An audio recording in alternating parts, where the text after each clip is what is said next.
Finally આપણા દિવસની શરૂઆત આજે આ લેલનથી થઈ ગઈ છે. અશોક લેલનનું મોટું બલકર આવ્યું છે સિમેન્ટનું. બલકર લાગી જાય એટલે ફટાફટ આપણે કાંટો કરી દઈશું. કાંટો કરીને ફટાફટ આને નહાળવાનું છે. એટલામાં તો આ ગાડીની જાણકારી આપી દઉં. હે ગાઈસ, મેં એસકે એન્ડ એસકે બ્લોગમાં તમારું હાર્દિક સ્વાગત છે. બલકર જતામાં જ એક ટેલર આવી ગયો. ટેલર એટલું લાંબુ છે કે કંઈ ખબર જ ના પડે. ટેલરની લંબાઈ જોઈને લાગે કે ટેલર લાગે જ નહીં.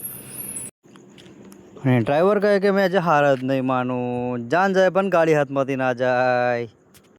ગાડી આગી કરતાં પાછી કરતાં ગાડી લાગી ગઈ. અને આપણે પણ મેકેનિકની જેમ ગાડી ચેક કરી લીધી. ઉપર ચેક કરી, નીચે ચેક કરી, પણ કંઈ મળ્યું જ ના.